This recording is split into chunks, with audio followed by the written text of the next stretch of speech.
What is the worst writing advice you've ever heard? Perhaps it came from a teacher, or maybe someone in your writing workshop. Perhaps you didn't realize it was terrible advice until maybe years later. Well, unfortunately, sometimes the greatest writers out there give terrible advice, and it's time to dispel some of those false notions. I'll start at number 7 and then work up to number 1, which is a doozy. Number 7, Hemingway said to write drunk, edit sober. Yes, this is writing advice so popular, it's even on t-shirts. And people quote it because it sounds really fun to quote. But is it true? Now, if you take this literally, then yes, it's gonna be a big problem. There's this huge culture of alcoholism in 20th century fiction. Ernest Hemingway, F. Scott Fitzgerald, Tennessee Williams, Raymond Chandler, Edgar Allan Poe. Unfortunately, drinking your socks off does not actually make you a better drafter of fiction. Neither does psychedelic drugs, although Frank Herbert wrote Dune on them, and Hunter Thompson gulped them down in handfuls for Fear and Loathing in Las Vegas. But there is a sliver of truth in this if you take it figuratively. What he's really saying is that you could interpret this as write without any sort of filters, and then edit with a very critical, rational mind. Now that I can get behind. Many writers make the mistake of trying to draft while using their critical editor's mind, and therefore they don't finish because their editor's mind keeps saying, hey, none of this is any good. Listen, just don't start drinking a beer every single time before you write, or don't become an alcoholic because all these famous writers made it seem so wonderful. Number 6, Mark Twain said, write what you know. Okay, the whole journey of writing is discovering what you don't know and then filling in those gaps. I prefer Ursula Le Guin's advice on this. She said, write what you know, but remember that you know dragons. I love this because it allows for all the imaginative possibilities of a boy wizard or a comet hitting Earth or alien visitors. But I will say that this advice is salvageable if you only apply it to the emotional content of fiction. For instance, if you went through infertility with a spouse, like I did, then you understand the deep pain of not being able to get pregnant. So that's an excellent topic to present in fiction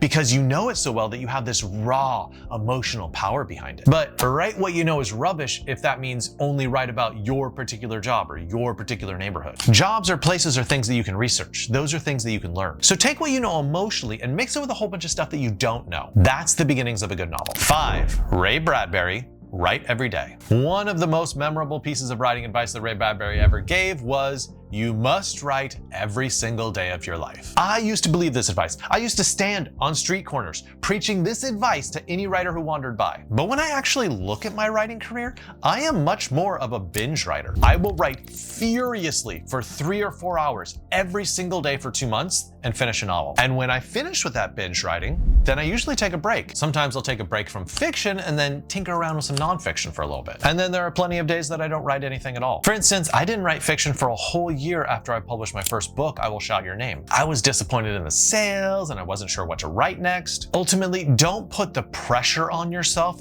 to have to write every single day. 4, John Updike. Genre fiction is badly written. Here's what Updike said in an interview with the Paris Review. I can't believe the quality of the writing in popular fiction.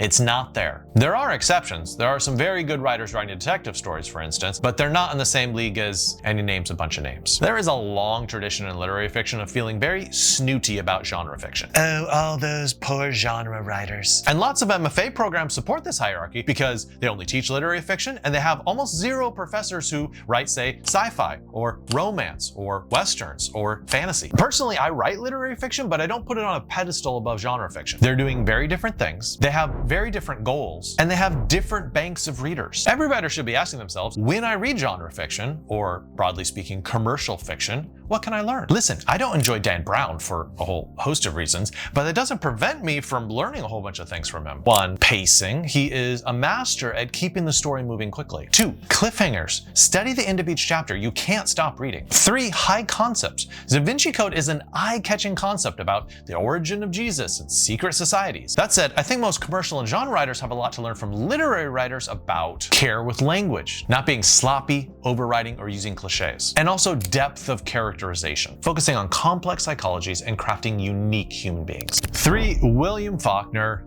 kill your darlings. In his Nobel acceptance speech, Faulkner famously said, in writing, you must kill all your darlings. I think this started off as good advice, but it's been warped by a few generations of writers, and now it's kind of terrible advice. What it started off with was this. When you have a passage that's very precious to you, it's a sign that it might not be serving the story's best interests. It's serving your interests because you feel so proud that you're the one that wrote it. Okay, so that's not the worst advice ever. Every part of your book should be designed for the reader's pleasure, rather than you saying, look how smart I am. But Kill Your Darlings advice has mutated into something like, when you really like a passage, you should delete it. What? If I like a section, I'm gonna keep it in the book. That's basically the whole process of revision, is winnowing between the stuff I like and the stuff I don't like. It's also turned into this catchphrase that writers sort of like bludgeon other writers over the head with. So instead of telling a writer to revise based on the phrase kill your darlings, I would recommend that they revise based on keep what gives the reader pleasure. It's a positive phrase rather than a negative one, and I think you'll end up deleting what doesn't bring joy. 2. Elmore Leonard. If it sounds like writing,